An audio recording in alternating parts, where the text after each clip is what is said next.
आपने टेक की बात की थी। टेक इंडस्ट्री से मेरा ताल्लुक बहुत पुराना है। मैं खुद कंप्यूटर साइंस मेजर हूँ। फास्ट लाहौर से मैंने पढ़ा था। उस ज़माने में जब फास्ट से सिर्फ 100-125 बच्चा पास होता था, बाकी सारे ड्रॉप आउट हो जाते थे, एडमिशन मिलता नहीं था।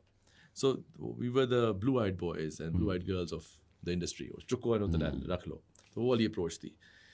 Things have evolved a lot over the years. और देखिए पाकिस्तान में, I am gonna make this comment, I don't know if you agree with me और नॉट, बट हम एक कंफ्यूजन स्टेट में हैं।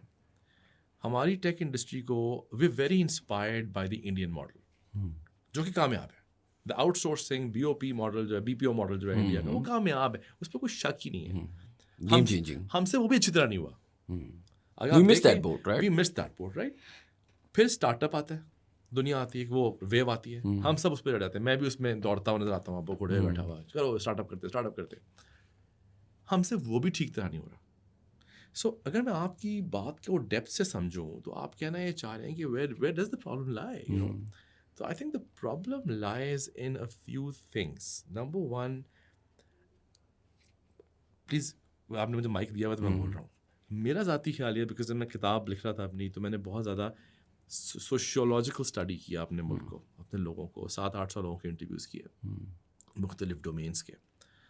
और मुझे समझ में ये आया शायान कि हमारा problem starts from our house holds.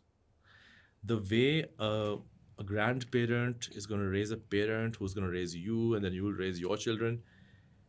हमारे अंदर एक सेंस ऑफ एम्बिशन, एक ठहराव, balance, consistency, clarity of thought, clarity of purpose, by default हमारे घरों में उस तरह की गुफ्तगू ही नहीं होती।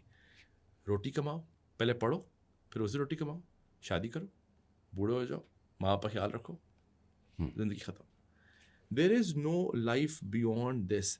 इनोवेशन पे कितने घरों में बात होती है, क्रिएटिविटी पे कितने घरों में बात मैं लेकिन सॉरी मैं आपकी बात काट रहा हूँ, लेकिन मैं क्यूरियोसिटी, अब एक लेट्स से आप एक कि वो क्या मैस्लोज हायरार्की ऑफ नीड्स होती है ना, तो वो जी कंप्लीट हो गई हैं। अब आप सोच रहे हो बड़ी चीज़ के बारे में। अब मैं किसी घर में हूँ, मेरे पास रोटी नहीं है, मेरे पास डे टू डे मसले बहुत बड़े हैं ना। इज दैट देयर फॉल्ट और is that just the environment that they're in, right? मतलब क्या करें वो? देखो, इंफ्रास्ट्रक्चरल प्रॉब्लम्स भी तो हैं, वो सब कुछ है, उस पर हम आते हैं। मैं अभी बात आपको बता रहा हूँ जो मैं कहना चाह रहा हूँ। ये कतन बात सही है कि हाँ, आप जिस बंदे के घर में रोज़ी रोटी नहीं है, रोज़ी रोटी के बारे में बात करनी है, बट इट्स नॉट। देखो सोसाइटीज इवॉल्व कैसे होती है, जब आपकी सोच इवॉल्व होती है।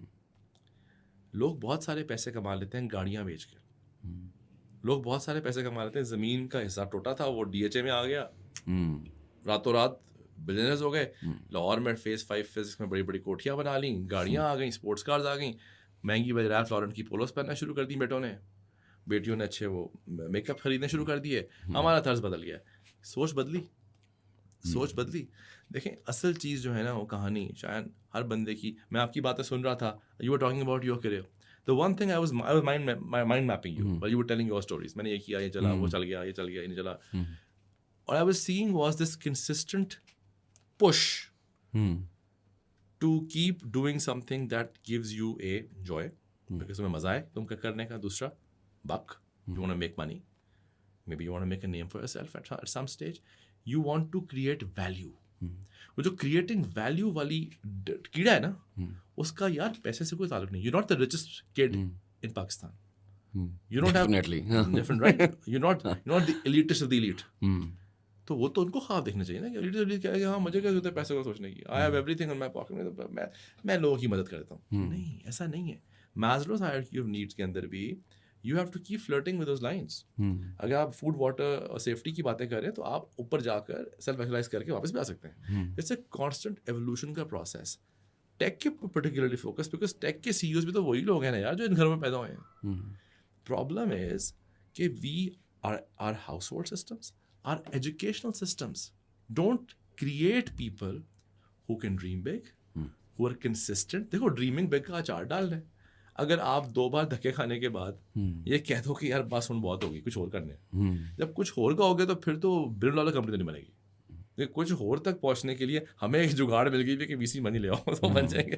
दैट्स अ जुगाड़। That's not the right way. You have to build it over the years. And that's why we like the startup money, ना, because जुगाड़ है और हमें जुगाड़ का शौक है. That's why we like the startup money, because it appears to be easy money, although it is not. It's actually वो एक और ये मैं बात कर लेता हूँ उस पर. आपने टेक का बात की, मैं कहता हूँ कि जो टेक के CEOs हैं, चंद हैं जो बहुत ज़बरदस्त है. देखें, कोई थॉट प्रोसेस है सिस्टम्स के पीछे.